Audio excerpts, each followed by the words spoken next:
Salam prestasi. Salam prestasi. Teman-teman semua, wah ini kali ini kita kedatangan orang-orang hebat juga nih ya. Seorang aktivis aktivis kesenian ya, aktivis masyarakat, seorang volunteer. Wah, keren ya tamu kita kali ini. Dan saya Dedi Ratmoyo dan Asya Foto masih di Rumah Budaya Royal House. Pemilik dari Royal House adalah Bapak Irawan dan kita di backup sepenuhnya oleh Bapak Irawan. Kita bisa tampil di sini, di tempat yang indah ini, di tempat yang mulia ini, karena tempat ini banyak memberikan ilmu khususnya ilmu budaya dan lebih khusus lagi budaya Nusantara. Baik, kita akan sapa tamu kita siang hari ini. Mana keilmuan itu tidak hanya suatu teori, tapi bagaimana suatu praktek itu dilakukan di lapangan. Sinergisitas baik pribadi maupun dengan orang lain, sehingga itu yang akan membuat sebuah karya menjadi sangat monumental. Selamat siang, Mas Pono. Selamat siang, Bapak. Aku selamat siang. Selamat siang, Pak D, Dedi. Kamu siapa nggak? Pak D nih. Baik, Mas Pono, Mas Markus, terima kasih atas waktunya datang ke rumahnya Pak Dedi sama Asya Foto. Mas Pono, saya melihat Mas Markus, saya tak ke Mas Pono dulu ya. Nanti saya ke Mas Markus ya. Mas Pono, saya ngelihat Mas Pono akhir-akhir ini sibuk sekali membuat suatu kegiatan. Apa yang kegiatan yang waktu dekat yang akan digarap ini apa, Mas Pono? Ya, kalau waktu yang terdekat, rencana ini ada beberapa hal, yaitu yang terkait dengan Royal sendiri juga ada itu. Melanjutkan kegiatan yang kemarin kita di Semeru. Sebentar, Semeru ada apa itu atau di Semeru? Itu kita mengadakan ya kayak sejenis kegiatan yang sifatnya itu bagaimana kita berbagi dengan para penyintas yang ada di sana. Kita memiliki bidang apapun itu tidak ada batasannya, artinya kita di sana bisa eksplor sesuai dengan apa yang kita miliki, kemampuan kita apa di bidang apa itu. Jadi tidak ada suatu yang di situ kamu harus ini nggak ada, tapi kita melihat bagaimana celah-celah yang ada di sana, bagaimana ruang yang bisa di sana bisa diisi. Waktu terdekat memang akan kembali ke sana lagi, melanjutkan yang kemarin dengan saudara-saudara yang di sana. Terus ada lagi beberapa kegiatan yang nantinya juga mau ngadain pameran. Oh, di sana, di Lumajang itu ya? Beda, kalau ini dengan anak-anak teman-teman isi Jakarta. Terus ini juga rencana itu dengan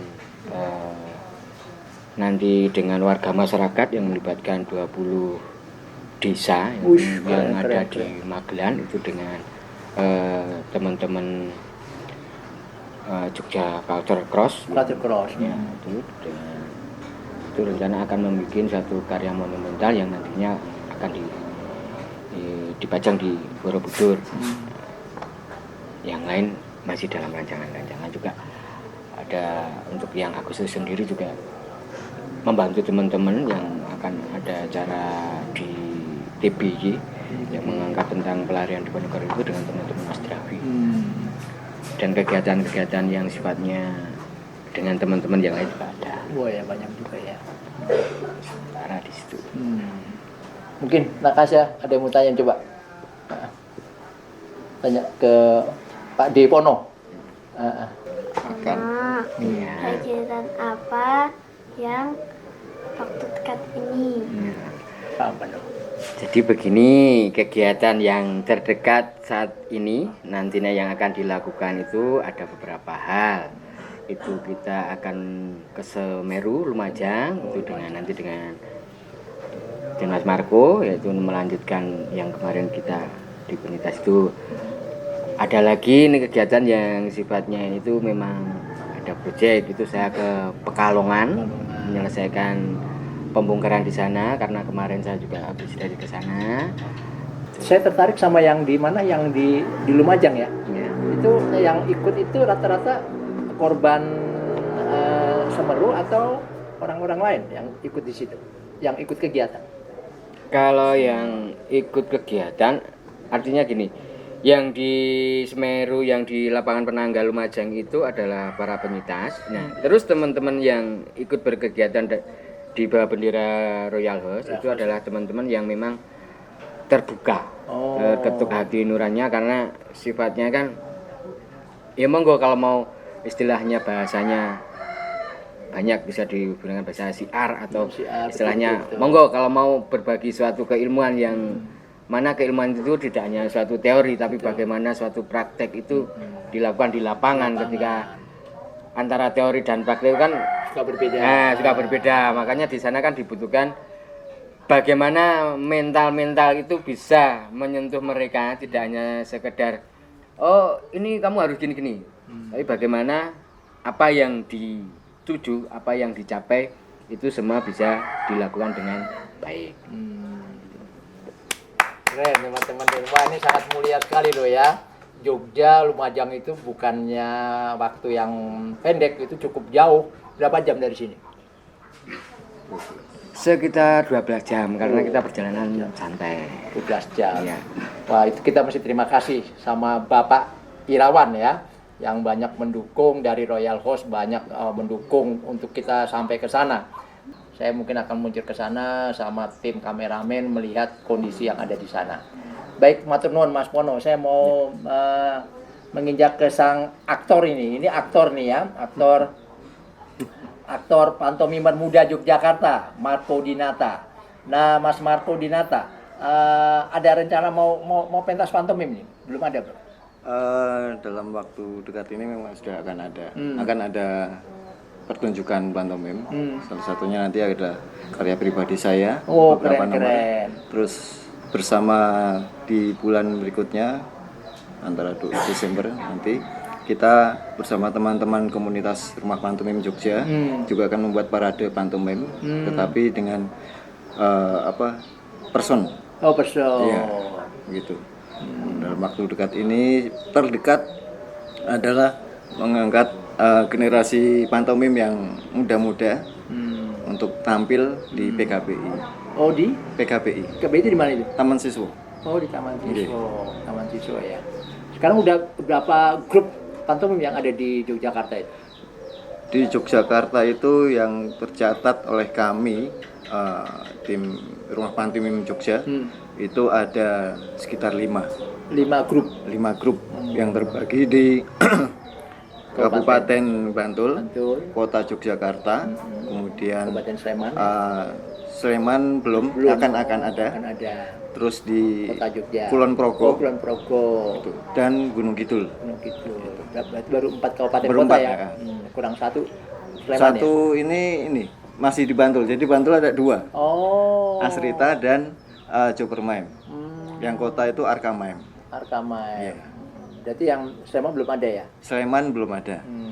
Itu makanya ke depan PR kita untuk membuat yang di Sleman ini. Sama di Gunung Kidul. Gunung Kidul kita sedang penjajakan ke daerah Wonosari sana. Kalau secara personil udah berapa jumlahnya? Secara personil di Yogyakarta.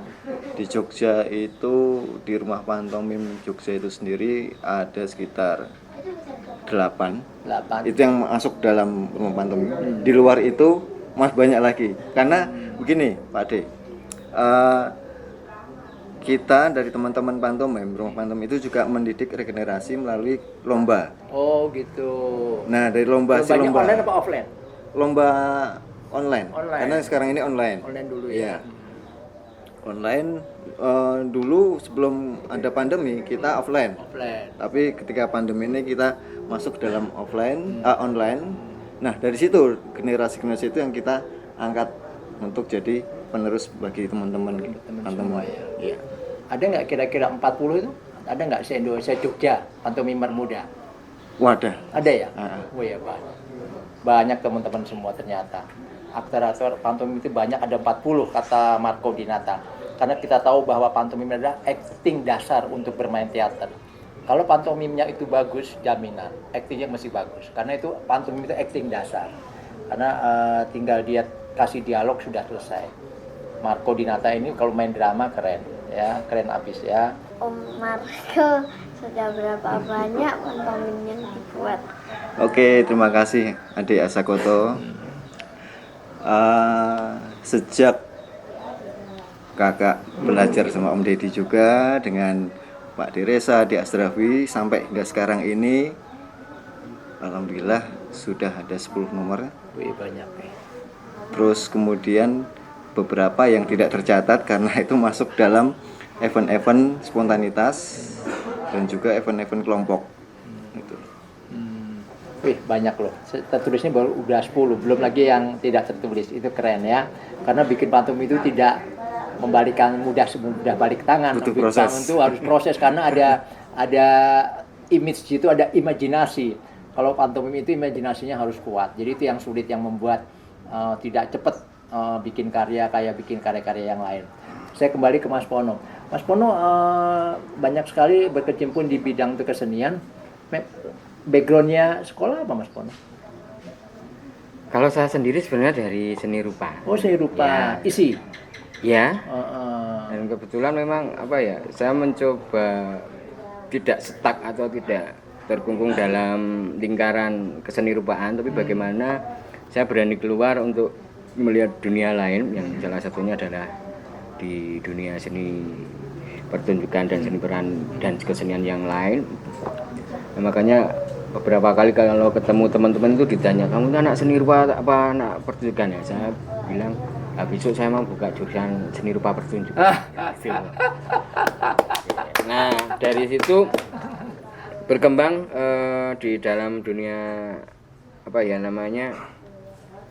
pembentukan destinasi desa wisata. Itu juga saya terlibat di situ, yang memang kalau dilihat dari background seni rupa memang jauh, tapi di situ saya bisa belajar bagaimana beradaptasi dengan saudara-saudara yang dari luar pulau Jawa, karena ada beberapa pendampingan mulai dari Aceh itu ada, terus Kepulauan Riau itu ada. Yang terakhir itu kemarin tuh rencana kan mau ke Kalimantan, tapi terus ada corona itu berhenti karena nggak dilanjutkan lagi.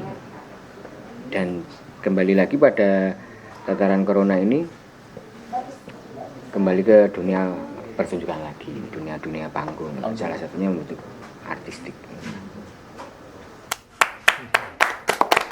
Itu teman-teman semua nggak soal ya kalau buat Om Deddy ya, dia mau seni rupa, mau seni pertunjukan, yang penting do something, membuat satu kemaslahatan untuk umat. Itu yang paling penting.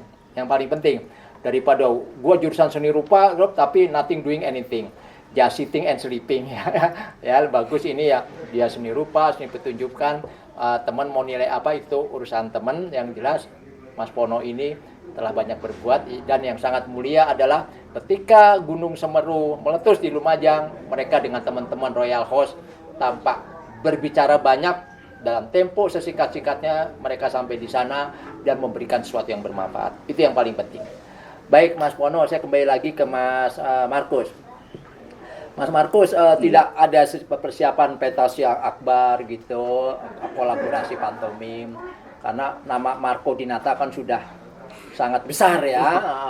Saya tahu bahwa di Jogja ini pantomimer itu banyak sekali, ada Mas Endi Resa, ada Mas Jeme, ada Marco Dinata, ada Andi, ada siapa? Arsita, aduh banyak banget itu, dan yang di bawah lagi anak-anak cucu saya itu ada si Dodi dan sebagainya ya. Nggak kepingin bikin suatu kolaborasi kemudian bikin yang akbar gitu. Gimana Mas Marco? Sebenarnya pengen juga membuat sesuatu yang benar-benar itu tidak hanya mengangkat sebuah eksistensi, tetapi bagaimana justru lebih ke fungsinya. Betul. Gitu. Betul. Aku pantomim, aku bikin pentas nek hanya sekedar pentas tok tetapi tidak berfungsi. Betul. Ya sama channel kosong. Nah, Betul. dalam penggarapan menuju ke sana itu adalah butuh tidak hanya butuh konsep yang matang, tetapi barangkali Pak Deddy juga setuju bahwa kita juga harus bisa menep dengan permasalahan apa toh yang dihadapi sekarang ini. Persoalan apa yang nah itu loh. Nah, itu yang sebenarnya sangat tidak mudah. Benar yang disampaikan Pak Deddy tadi, dalam berkarya pantomim itu tidak semudah seperti membalikkan telapak tangan. Tapi butuh satu sinergisitas baik pribadi maupun dengan orang lain, sehingga itu yang akan membuat sebuah karya menjadi sangat monumental. Nah, jika ditanya kapan, ini butuh proses panjang, sangat ada itu. Kalau yang kemarin belum lama kita berkolaborasi dengan teman-teman sedulur Indramayu. Ya, kita membuat sebuah merespon sebuah tembang Panyuwan. Kita membuat itu bagaimana dua budaya yang berbeda antara Sunda dengan Jawa kita padukan dalam sebuah bentuk pertunjukan musik dan video gitu. Kemudian pernah juga kemarin kita ya di Candi Ijo, pantomime bercampur dengan sastra Jawa, buritan, puisi, seni rupa juga, Mas Pono juga ikut, kita gabungkan itu. Tapi itu tadi kembali lagi, ternyata ini butuh sesuatu yang harus kita kita kristalkan dulu sehingga orang mubazir ya, betul. Ada satu manfaat bagi semua orang. Betul. Begitu Mas Didi. Baik, saya setuju ya, harus menyatukan dulu semua energi ya. Energi itu biar disatukan dulu agar kemudian membuat suatu pementasan yang betul-betul berfungsi betul. Jangan sampai begitu saya pentas hilang gitu aja. Gede cuma semua nodok, jangan ada dari penonton keluar semacam itu. Karena apa? Karena nama Marco Dinata ini sudah ya berkibar ya. Jadi jangan sampai bikin karya yang gede cuma semono. Jangan ya, betul. Jangan buru-buru tapi hasilnya bagus. Baik Mas Pono, Mas Marco, sebelum saya akhiri dialog kita, mungkin Mas Pono bisa memberikan suatu motivasi, inspirasi kepada tamu-tamu penontonnya Om Deddy agar anak muda tetap harus semangat, harus kuat dan tetap berkarya. Monggo Mas Pono. Oke, jadi untuk teman-teman siapapun, selama kita masih punya napas, selama kita masih mengingat jati diri kita itu siapa dan dimanapun, dari suku apapun, kita jangan pernah takut, kita jangan pernah malu untuk berbuat sesuatu terhadap siapapun. Karena kita belajar bagaimana memanusiakan manusia melalui diri kita, melalui apa yang kita punya. Ilmu-ilmu apapun itu akan berguna pada siapapun yang kita temukan. Jadi tetap semangat, tetap rendah diri. Hidup adalah belajar dan terus belajar. Jangan sampai lupa jati diri sebagai manusia anak bangsa Indonesia Nusantara. Wah, keren nih, Pak Dipono. Pak Dipono ini keren toh. Baik, sekarang kita mau minta Om Marco. Coba kau minta Om Marco bikin inspirasi, bikin. Om Marco. Siap. Bikin inspirasi. Buat teman-teman. Oke, Om Marco, monggo di situ Om Marco ya. Oke, baik. Terima kasih kepada semua sedulur Indonesia. Kita sebagai manusia mempunyai semua akal, budi, pikiran, dan hati. Hendaknya, mari bagi generasi muda tetap berkarya, konsistensi dalam karya, namun jangan sampai melupakan nilai-nilai sosial bagi sesama. Itu bagi saya dan bagi kita semua pelaku seni, dan jangan lupa tetap berprestasi bagi generasi anak bangsa Indonesia. Semangat prestasi. Keren. Ya, itulah tamu-tamu Om Deddy sama tamu-tamu Ajokoto ya, hebat-hebat. Mas Pono dari ISI, kalau Mas Marco dari Asrafi ya? Asrafi ya. Asrafi kita tahu Akademi Seni Drama dan Film Indonesia, dan kali ini berganti namanya Insaga. Insaga itu ada Indonesian School of Art, dan di situ semua orang-orang Asrafi berkumpul di situ. Baik, terima kasih Om Pono, terima kasih Mas Marco. Tetap semangat, ditunggu karya-karya yang hebat, dan tetap harus berbuat. Pangestunipun Pak De. Salam prestasi. Salam prestasi.